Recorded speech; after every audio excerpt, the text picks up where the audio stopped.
Te consagraste al amor, te consagraste al Señor y fuiste, oh Padre, nuestra inspiración. Defendiste la fe, siempre un servidor. Consagraste tu vida a la oblación.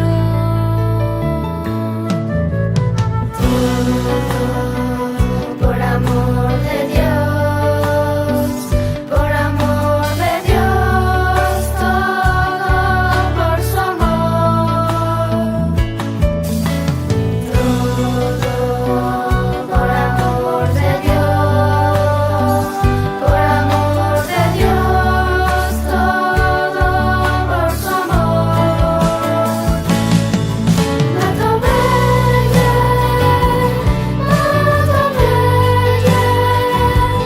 Sagra Padre, fundador. Mato bella,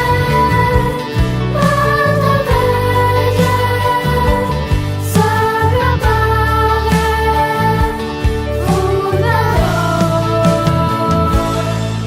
María, la madre que elegiste por su amor. El sagrado corazón consagraste al Ecuador. Todo por amor de Dios, por amor de Dios, todo por su amor. Todo por amor de Dios. La Congregación de Misioneros Oblatos de los Corazones Santísimos, fundada en 1884 por el venerable padre Julio María Matoelle, se complace en presentar la vida y obra de este insigne hombre, el apóstol de los Corazones Santísimos de Jesús y de María, hombre de letras, hombre de cultura. Que esta vida sea inspiración para que todos caminemos hacia la santidad. Infinidad de situaciones han sucedido en los últimos años en la República. Caos políticos, revoluciones incesantes, congresos legislando, muerte de personajes importantes. El país más de una vez se ha conmovido con movimientos sociales, rebeliones indígenas, movimientos sísmicos, pero a todo ello, el hombre ecuatoriano ha podido superar con paciencia o dolor.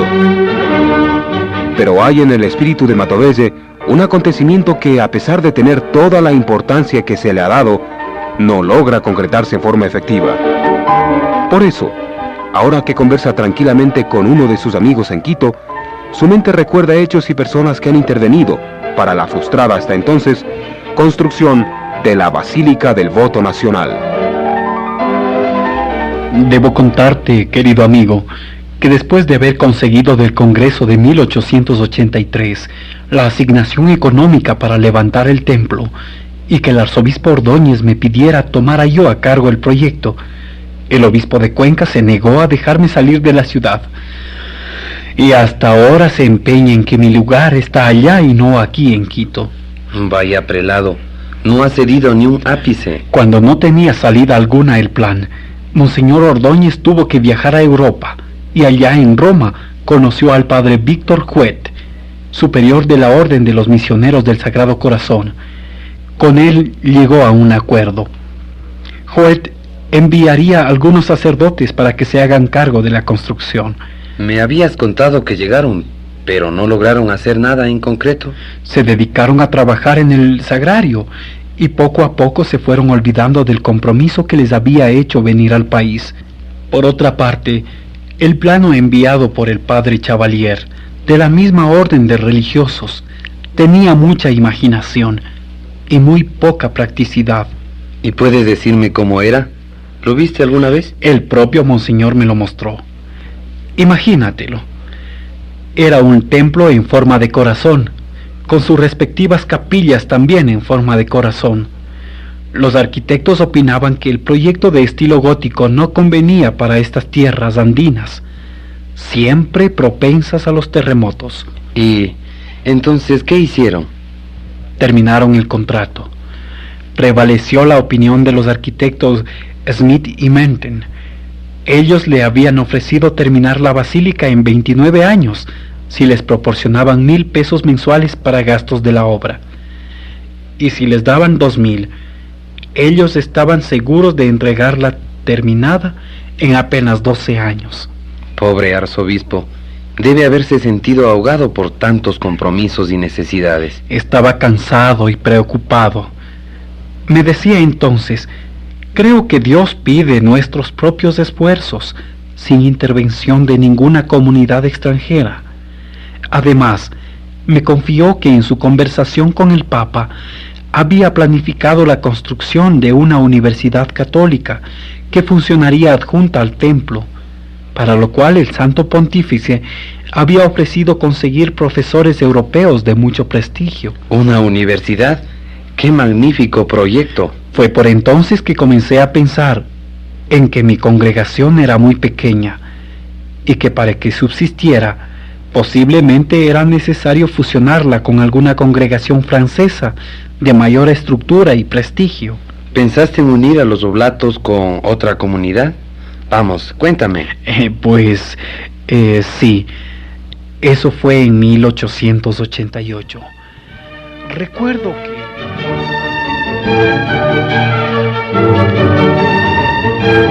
La charla se va haciendo amable a cada momento.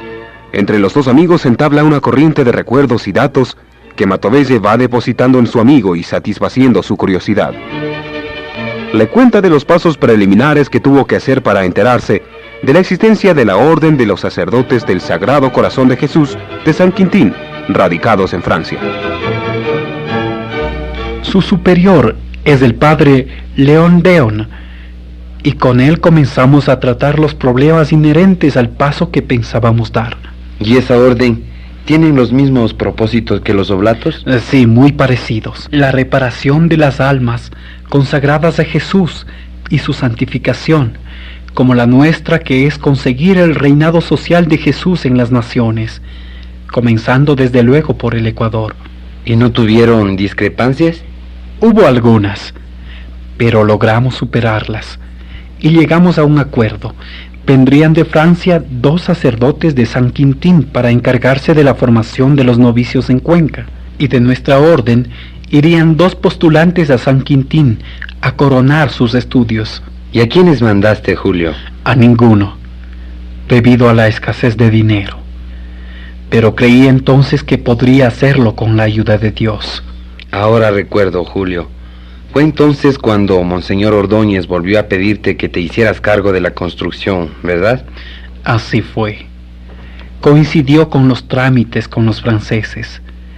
Estaba convencido que si ellos eran una congregación más numerosa, ya que contaban con 25 sacerdotes, al fusionarse con nosotros, podrían ayudarnos a la construcción, y fue por eso que acepté, a pesar de la oposición de mi obispo. Todo esto deberías dejarlo en documentos para que lo conozca la posteridad. Lo tengo convenientemente archivado. El arzobispo me entregó la capilla del Belén, casa, terrenos contiguos y algunas rentas.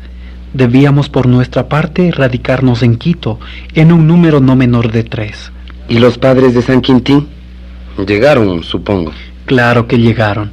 Fueron 2, Irineo Blanc y Gabriel Grison. Pero en cuanto llegaron comenzamos a tener problemas. El padre Blanc, a quien yo había destinado como superior de la casa en Quito, no aceptó el nombramiento y quiso quedarse como jefe en la casa de Cuenca. Ah, vaya, ese sí era todo un problema. Un desacato a tu autoridad. ¿Y qué dijiste entonces? Cortar por lo sano, amigo. Al comprender la magnitud del desacato, di por terminado el convenio, y aunque ellos, comprendiendo lo mal que se habían portado, quisieron reiniciar las conversaciones, yo me porté inflexible. Les busqué ubicación en instituciones religiosas en Ambato y Manabí, pero desistí completamente de la idea que hasta entonces abrigaba de fusionar los dos institutos. Y fue así como seguimos siendo hasta hoy, los Oblatos del Sagrado Corazón de Jesús y de María.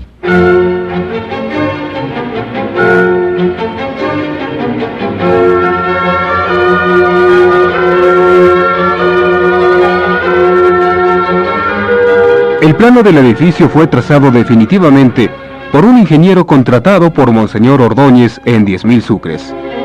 El templo es de estilo gótico, tiene 135 metros de largo, 37 de ancho y 10 más en el sitio donde se levantan las torres. Las torres delanteras son 3, 2 de ellas tienen 115 metros de altura y la del centro 80 metros. La construcción era de piedra labrada y las torrecillas, los adornos de la fachada y el remate de las torres de hierro fundido. Se entraría al templo por 7 puertas, 3 en la fachada y 4 laterales, en recuerdo de las 7 diócesis de la República.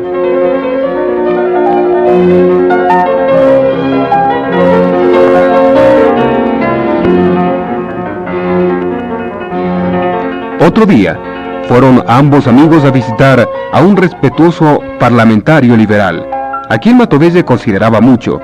Conversar con él había sido uno de los más grandes placeres.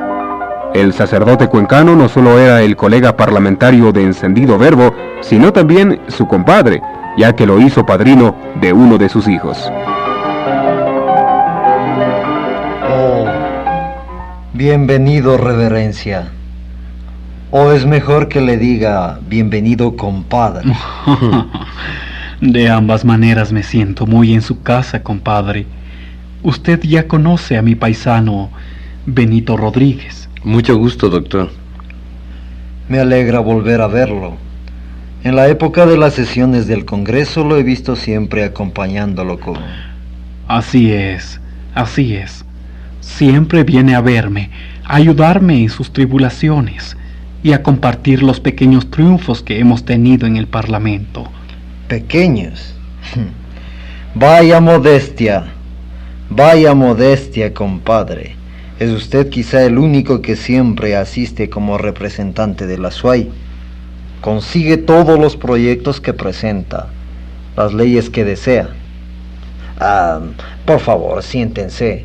Voy a ordenar que nos sirvan un café. La tarde está bastante fría.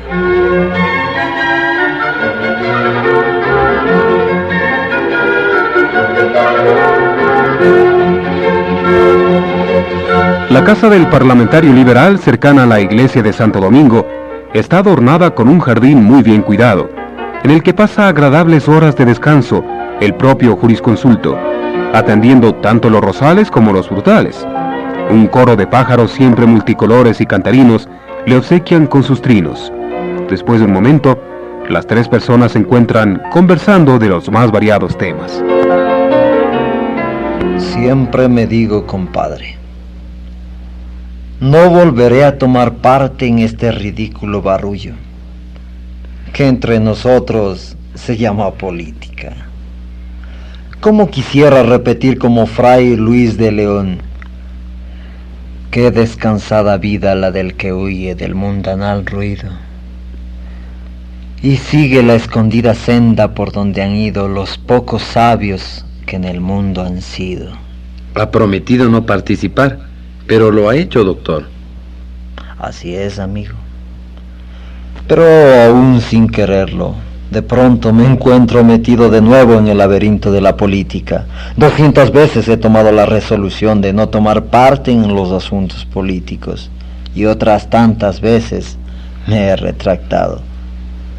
Pues cuando juzgo que algo puedo hacer, no soy sordo a la voz del patriotismo. Algo parecido me pasa a mí también, compadre. Mi vocación sacerdotal, los trabajos misionales, la construcción de la basílica, ocupan íntegramente todas las horas de mis días. Pero la obligación patriótica de acudir por mi provincia al Congreso me hacen dejar todo y venir a Quito. Estaba interesado en saber cómo van sus contactos con la República de Chile.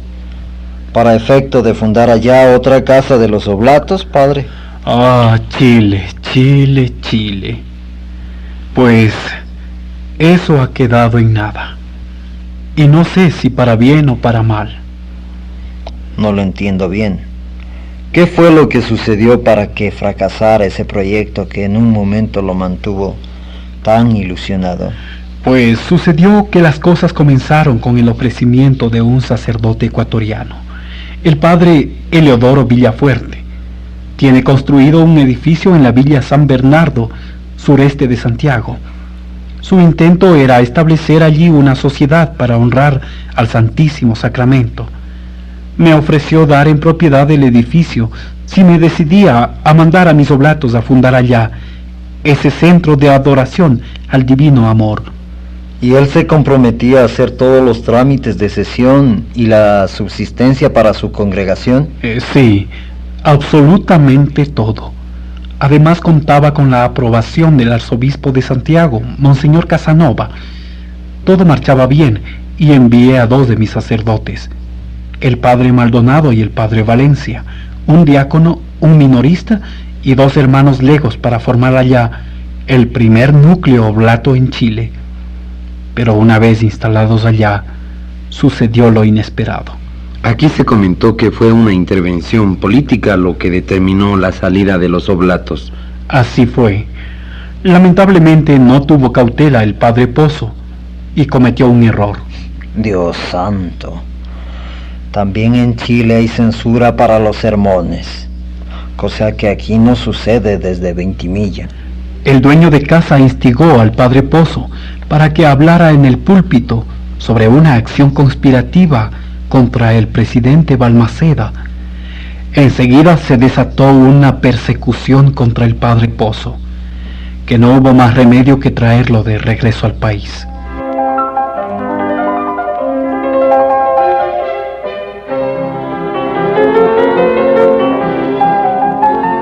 Luego el padre Matovelle les cuenta que el patrocinador, padre Villafuerte, quiso que las reglas de los oblatos fueran cambiadas por otras de su propia creación.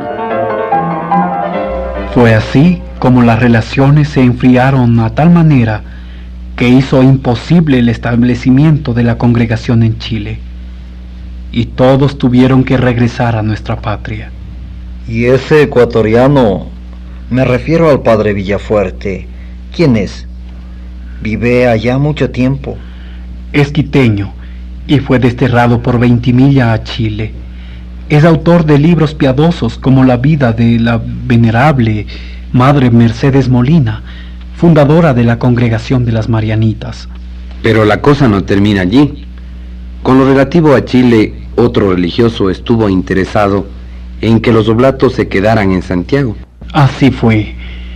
El padre Jacinto Arriagada había construido un santuario en un extremo de Santiago, bajo la advocación de Nuestra Señora de Lourdes. Me pareció aceptable la oferta de que nos hiciéramos cargo de esa obra, pero esta vez fue el arzobispo Casanova quien puso dificultades, porque quería valerse de los oblatos para fundar una comunidad de sacerdotes chilenos, una comunidad propiamente dicha, y no una agrupación de clérigos en vida religiosa al servicio parroquial. Ahora comprendo. Eso era destruir el espíritu de una obra que tanto trabajo le ha costado a usted, compadre. Cuando vi el peligro, ordené que regresaran todos al Ecuador. Creo que es una advertencia del Señor, el que no deba, al menos por ahora, pensar en extender nuestra labor más allá de los límites patrios. Los mandatos del Señor siempre son inescrutables. Nadie sabe, salvo los visionarios o videntes, lo que pasará un día. Allí tiene usted un caso cercano. El general Salazar estaba como candidato para la presidencia de la República y era el más fuerte opositor. Tiene que viajar a Guayaquil, donde la fiebre amarilla lo ataca y muere. Y otro caso muy cercano también. El expresidente Flores daba una interpretación muy personal a su política con el Vaticano. Para él, el catolicismo era él quien lo practicaba, no los obispos. Era más católico que ellos, más conocedor de las leyes de la Iglesia que los obispos, más amigo del Papa que los obispos. En fin, él se creía unido a la barca de San Pedro, mientras los obispos se hundían en el cisma.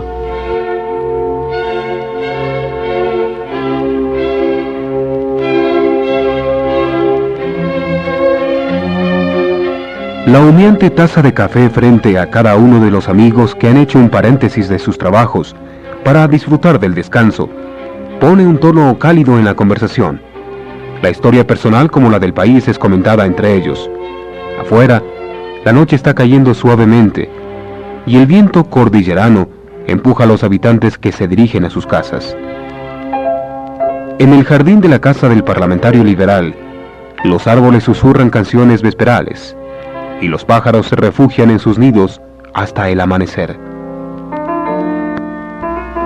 ¿Y cómo le parece a usted, doctor, que trabajará este gobierno al que se señala que sigue los mismos pasos del progresismo?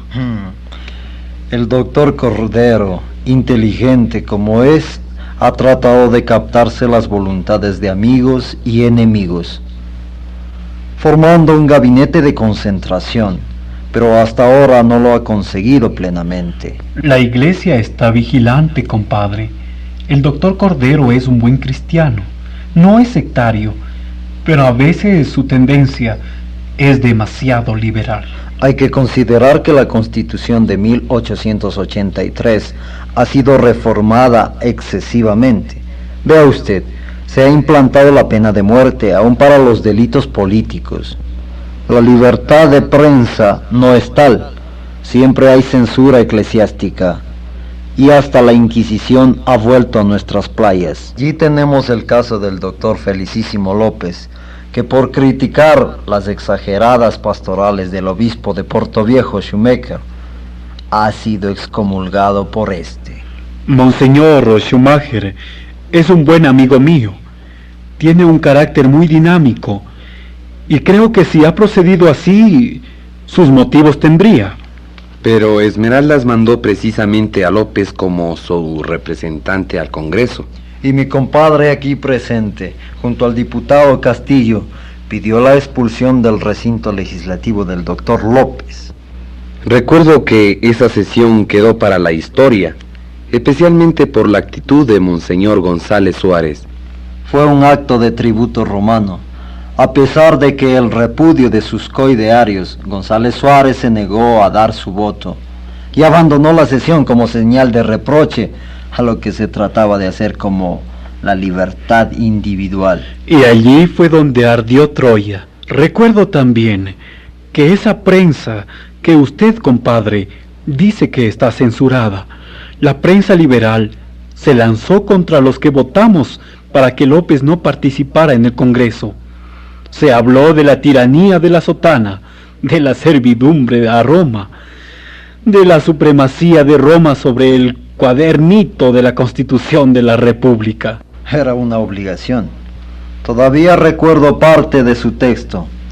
Decía que el Senado, habiendo rechazado a López por ser liberal, honrado, independiente y periodista de la oposición, ha demostrado que no acataba la Constitución de la República y que ha tenido la voluntad expresa de violarla. Somos un feudo de Roma. Protestamos contra tanta ignominia y tan desvergonzada insolencia.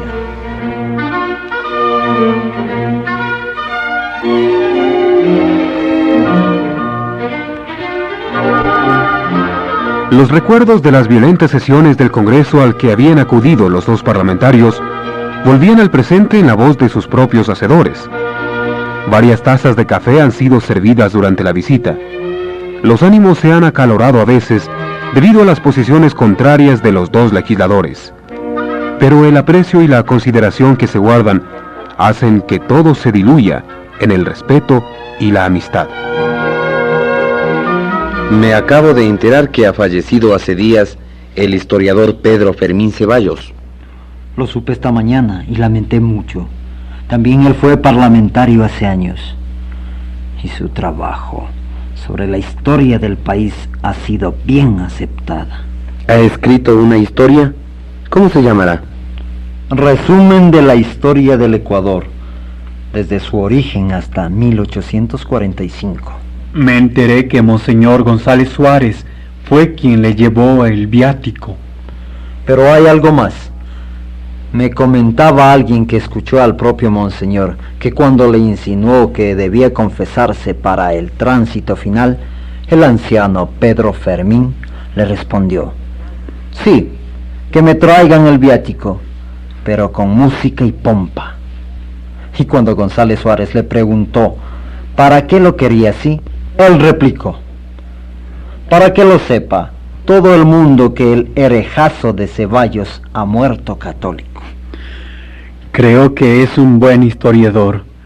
Lamentablemente no ha dejado constancia en su obra de los años que tuvo que vivir como protagonista de la historia patria. Me gusta el concepto que sobre Pedro Fermín Ceballos ha dado el doctor Crespo Toral. Ceballos poseyó como pocos la absoluta objetividad de la historia. La escribió con la severidad de un notario, con la helada sinceridad de la filosofía.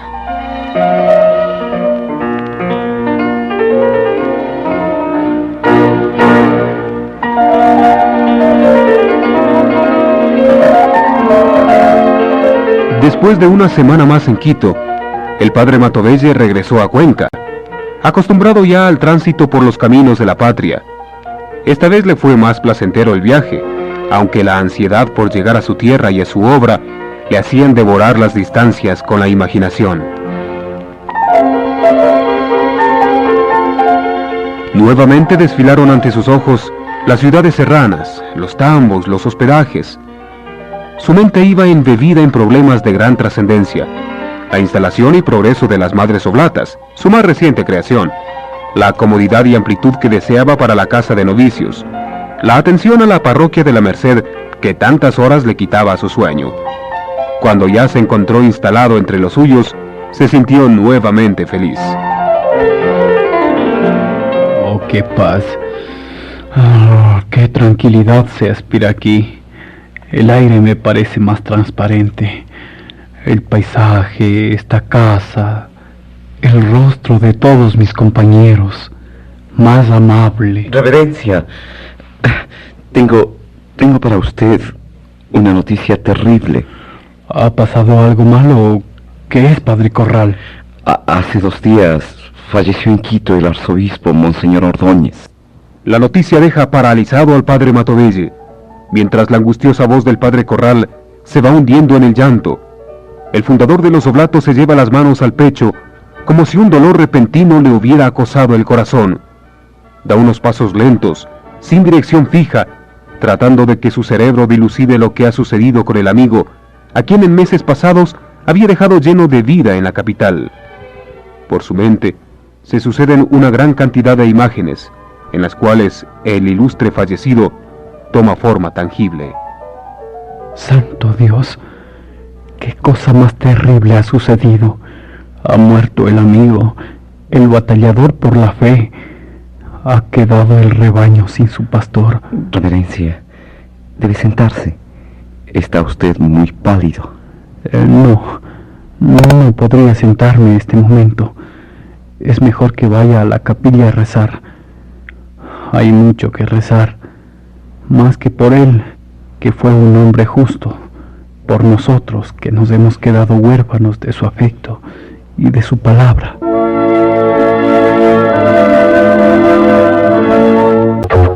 Reverencia, tengo para usted una noticia terrible.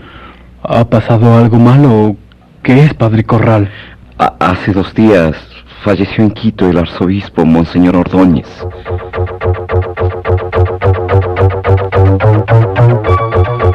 La noticia ha dejado paralizado al padre Matovelle. Mientras la angustiosa voz del padre Corral se va hundiendo en el llanto, el fundador de los Oblatos se lleva las manos al pecho, como si un dolor repentino le hubiera acosado el corazón.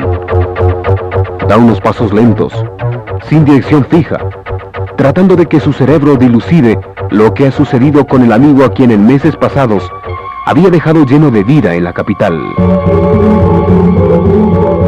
Por su mente se suceden una gran cantidad de imágenes en las cuales el ilustre fallecido toma forma tangible. Santo Dios, qué cosa más terrible ha sucedido. Ha muerto el amigo, el batallador por la fe. Ha quedado el rebaño sin su pastor. Reverencia, debe sentarse. Está usted muy pálido. No podría sentarme en este momento. Es mejor que vaya a la capilla a rezar. Hay mucho que rezar, más que por él, que fue un hombre justo, por nosotros, que nos hemos quedado huérfanos de su afecto y de su palabra.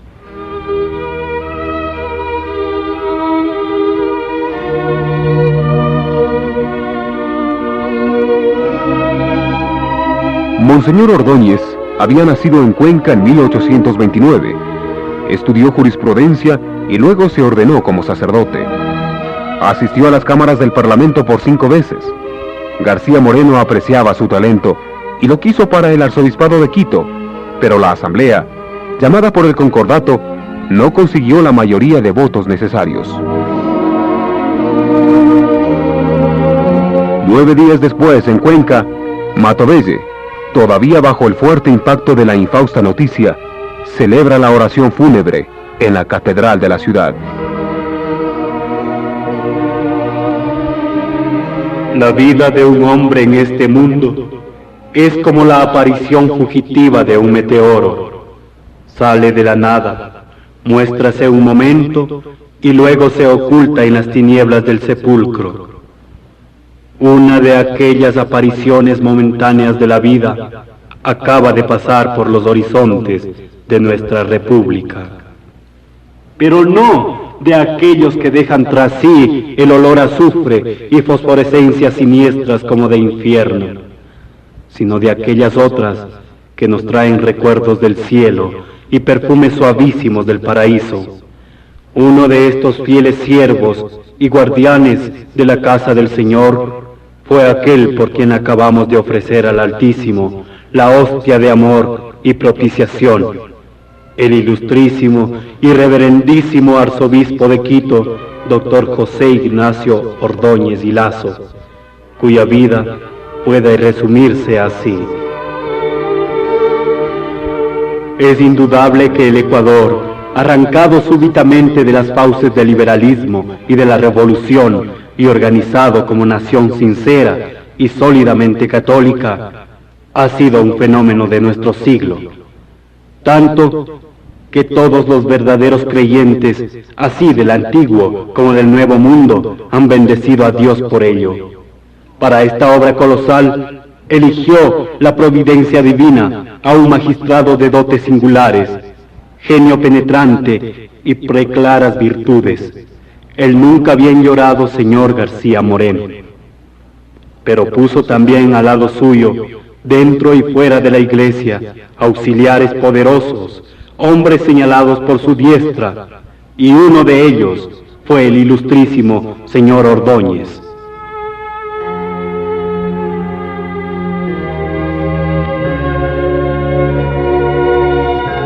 La muerte que lamentamos deja en la sociedad ecuatoriana un doloroso y gran vacío, pero tócale al clero y sobre todo al episcopado el llenarlo, teniendo siempre levantado en alto una nueva república, la bandera del Sagrado Corazón de Jesús.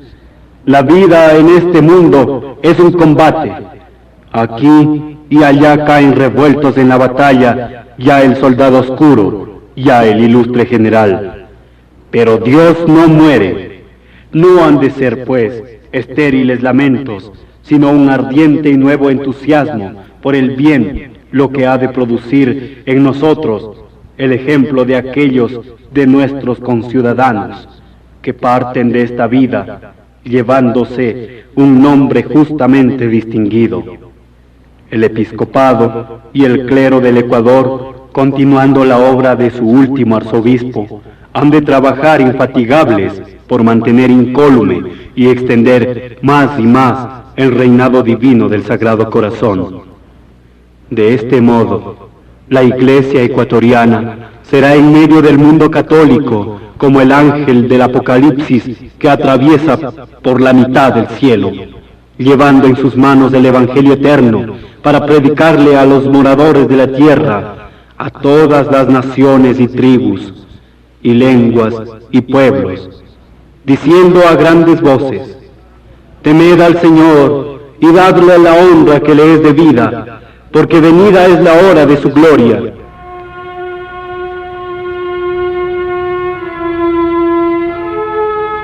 La intención del padre Matovelle al recordar la vida y obra del arzobispo fallecido era poner en práctica el testamento eucarístico del prelado desaparecido. La idea escuchada en la catedral por varios prestantes cuencanos se desarrolló en algunas mentes y por eso, cuando Matovelle regresó a su convento, recibió poco después la visita de algunos ilustres conservadores, entre los que estaban Miguel Moreno, Honorato Vázquez y Santiago Carrasco. Reverencia, nos ha impresionado mucho su sermón fúnebre y queremos colaborar con su intención de construir el templo del Santo Cenáculo. Les felicito por haber acogido el pensamiento del arzobispo Ordóñez, señores. Él pensaba establecer la adoración perpetua y diurna y nocturna del Santísimo Sacramento. No será posible, me decía, que lo mismo que pienso para Quito se hiciese en Cuenca y Guayaquil, como obra de reparación de los ultrajes a la Eucaristía.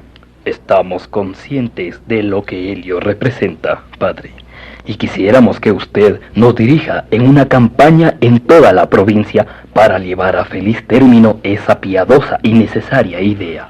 Y lo vamos a hacer con la ayuda de ustedes, de todos, ya que es una inspiración hermosa, digna de ser acogida con amor y realizada con solicitud, no solo por los amigos y parientes del benemérito prelado, sino por la República entera. Bien, aquí estamos, Reverencia.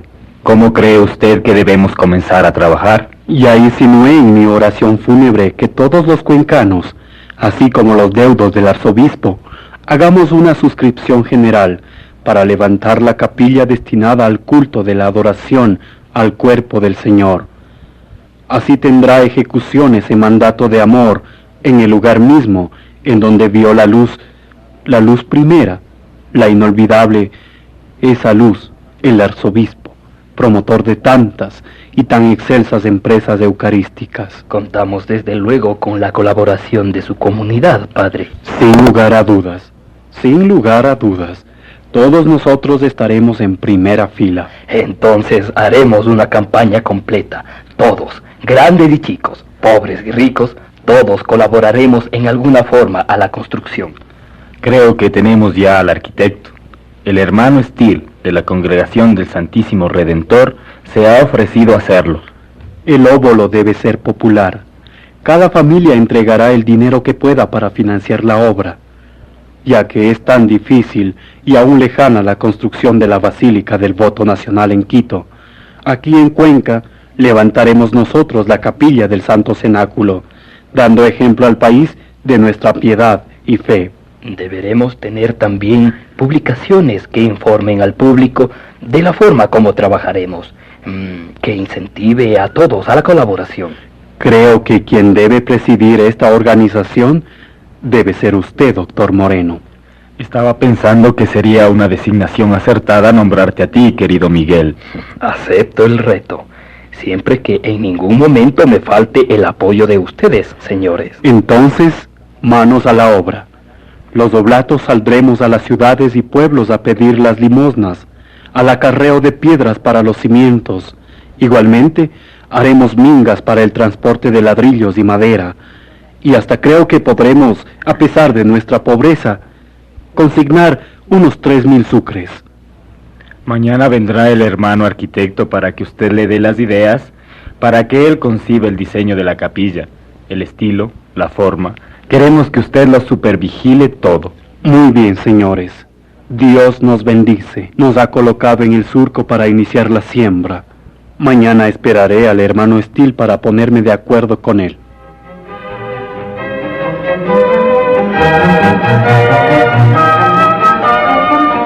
El entusiasmo que los caballeros cuencanos pusieron en apoyar la iniciativa del padre Matovelle fue admirable. La agrupación comenzó a funcionar muy bien. Todos se organizaron y en poco tiempo toda la ciudad y parte de la provincia estaba enterada y animada en cooperar. El hermano Steele, de la Congregación del Santísimo Redentor, que se encontraba en la ciudad como uno de los constructores de la hermosa e inmensa catedral, acudió a entrevistarse con Matovelle. Estoy muy satisfecho al pensar que por usted, Cuenca va a tener un templo dedicado al Santo Cenáculo, y más contento aún porque he sido el escogido para construirlo. Su nombre fue unánimemente señalado como el más apropiado para el trabajo, hermano. Creo que podemos entendernos y coordinar las acciones. Estoy listo y feliz en hacerlo. Sé que con usted las cosas caminarán sin dificultad. La única dificultad será el no encontrar los fondos necesarios.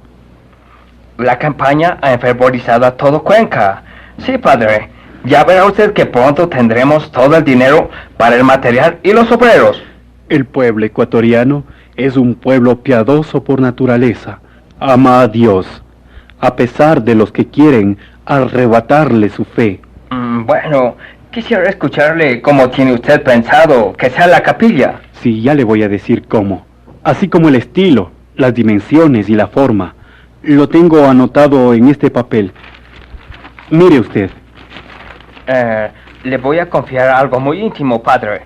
Siempre he deseado tomar parte en la construcción de un templo, dedicado exclusivamente al Santísimo Sacramento, y hasta ahora no he podido cumplir ese deseo.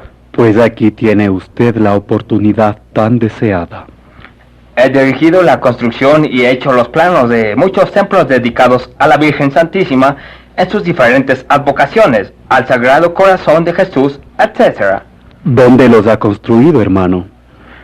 Bueno, en Alemania, Francia y aquí en Ecuador.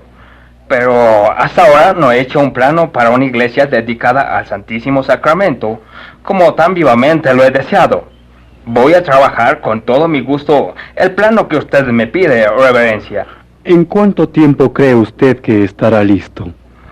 No lo sé con exactitud, pero le digo que ese templo del Santo Cenáculo será pronto, muy pronto. Si no lo dudo de usted, será pronto. Me agrada y emociona escucharlo.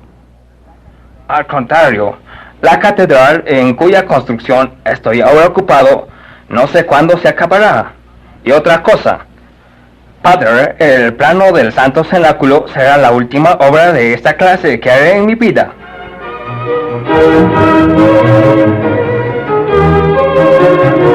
Los trabajos siguieron y la recolección del dinero dio muy buenos resultados. Pronto consiguieron reunir 70,000 sucres. Los oblatos por su parte estuvieron en toda actividad que la obra requería. Recolección de material y transporte del mismo. Las mingas se multiplicaron y en ella participaron desde niños hasta ancianos. No había casi una sola casa de Cuenca que en algún momento no hubiera entregado su colaboración. Padre, ¿es verdad que ya está negociado el terreno para el templo? ¿Cómo así lo consiguió? Porque Dios tiene siempre su portentosa mano sobre todos nosotros. Efectivamente, ayer cerré el trato con el doctor Luis Cordero por 5,000 sucres. Y fue nada menos que el presidente de la República el que vendió el terreno. Así fue, y no puso reparos. Al contrario, se mostró muy contento de hacerlo. Ya tenemos el terreno y los planos. Y el dinero, padre, las colectas han sido beneficiosas.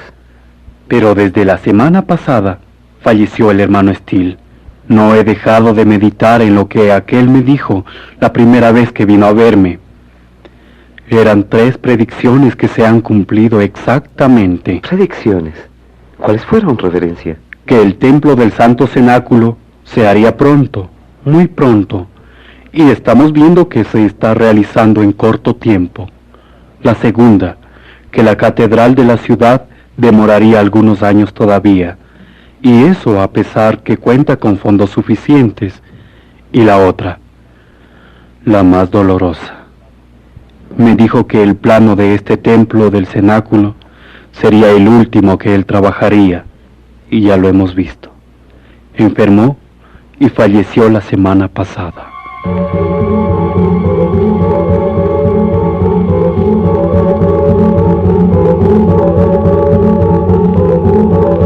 La conversación fue interrumpida por la visita de una señora que insistió en hablar con el padre Matovelle, ya que tenía que contarle algo muy importante.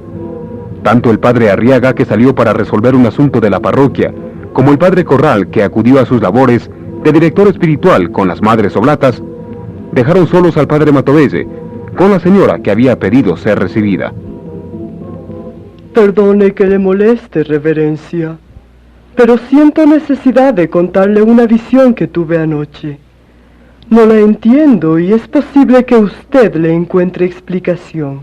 Dígamela para conocerla. Soñé que una tempestad horrorosa se desplomaba sobre Cuenca y que ríos de agua cenagosa se precipitaban desde Culca, especialmente en el barrio de San Sebastián, abriendo en las calles zanjas profundas y horrorosas. Yo estaba asustada y quería refugiarme en alguna parte. Lo único que encontré abierto fue un templo y allí entré corriendo. Pero en vez de altar mayor estaba nuestro Señor Jesucristo, sentado en medio de los apóstoles, ante la mesa de la última cena, en el acto de instituir el Santísimo Sacramento. Eso fue todo lo que vi, porque enseguida desapareció la visión. ¿Qué cree usted que puede significar ese sueño, padre? Yo no lo entiendo, salvo que era el Señor Jesús y los apóstoles. Debe ser algún aviso especial de Dios, señora. Algunas veces los sueños son premoniciones del Altísimo para indicarnos el camino, para prevenirnos de desgracias o de sucesos beneficiosos. Ojalá sea ese un aviso bueno para todos los que vivimos en Cuenca. Sí, ojalá lo sea, aunque esa tempestad, esos ríos de lodo abatiéndolo todo, inundando la ciudad, puede ser un mal presagio, un mal presagio. Debemos rezar para que todo lo que haya de malo para nuestra Grey católica sea quitado de su camino y haya siempre paz y bienaventuranza.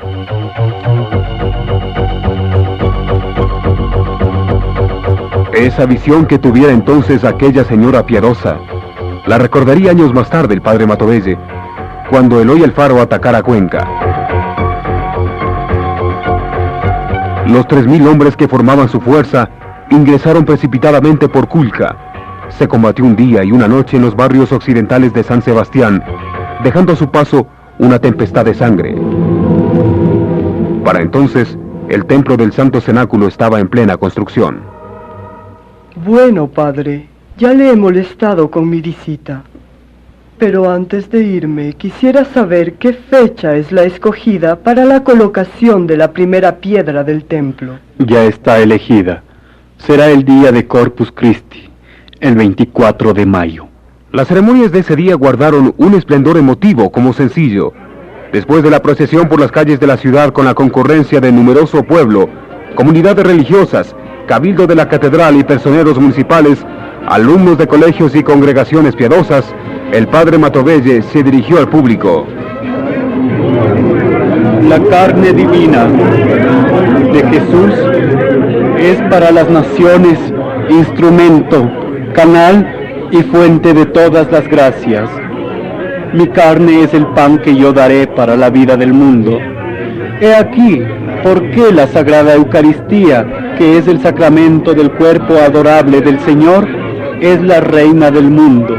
Suyo es el imperio sobre todas las naciones, suyo el principado sobre todos los reyes. Resulta que aquí, en el templo que vamos a consagrar, hallándose especialmente dedicado al Santísimo Sacramento, va a ser, por el mismo hecho, un trono de honor y de gloria para la hostia divinísima y un manantial de gracias y bendiciones para Cuenca.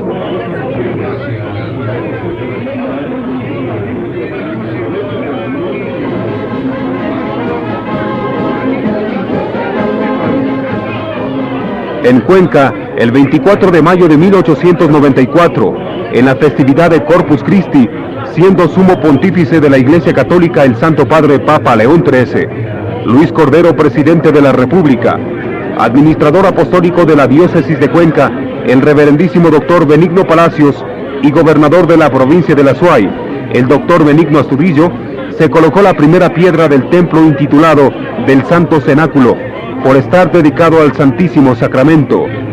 Las ceremonias se celebraron con toda solemnidad y conforme a lo prescrito en el ritual romano.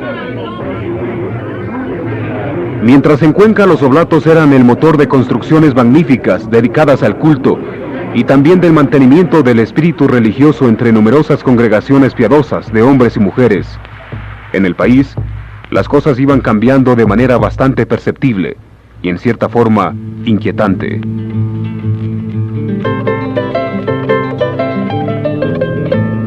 Para ese mismo año de 1894, ¿sabe usted, su reverencia, que en Guayaquil se ha instalado algo que parece que es muy conocido en otros países?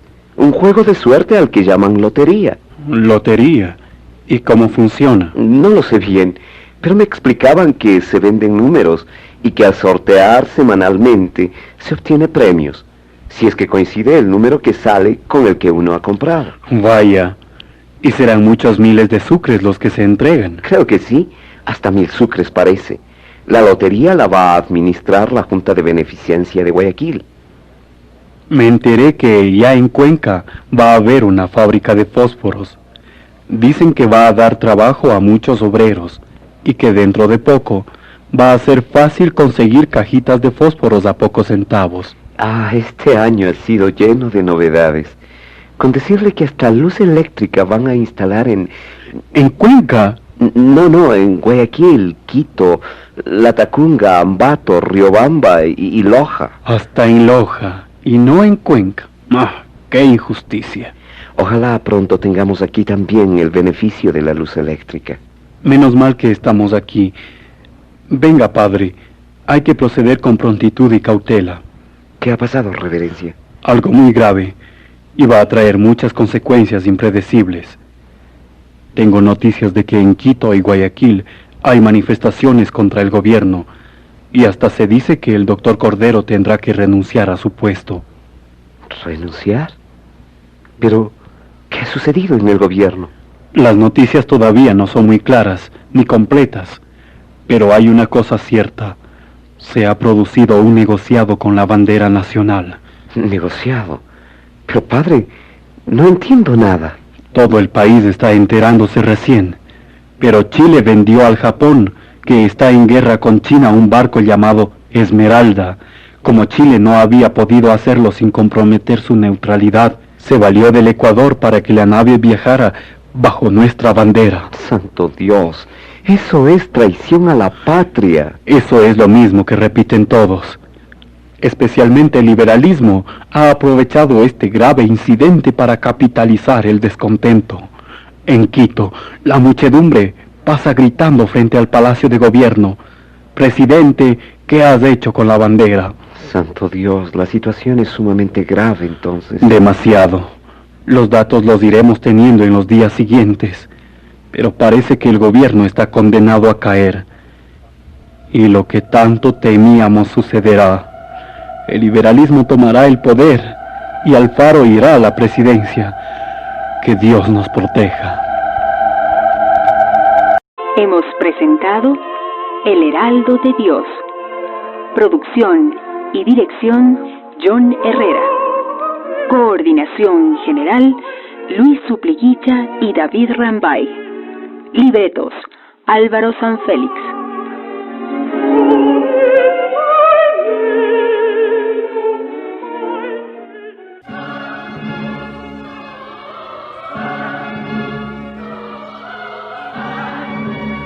Oremos por su pronta beatificación. Oh dulcísimo Jesús, que te dignaste elegir al venerable Padre Julio María Matoelle para apóstol del reinado social de tu divino corazón y del corazón inmaculado de María, te rogamos le glorifiques, otorgándonos por su intercesión la gracia que te pedimos. En ese momento pedimos la gracia o el favor o el milagro que necesitemos. Juntamente con tu amor y el reinado completo de tu sacratísimo corazón. Amén. Venerable Padre Julio María Matovelle, ruega por nosotros.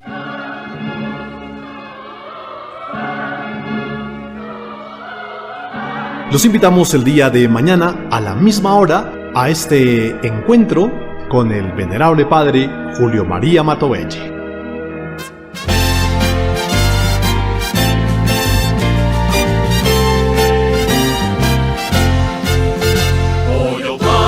Cantamos tu nombre, llenos todos de santa emoción, al compás de las liras del cielo, admirando tu heroica oblación. Oh Padre, cantamos tu nombre, llenos todos de santa emoción, al compás de las liras del cielo, admirando tu heroica oblación, admirando tu heroica oblación.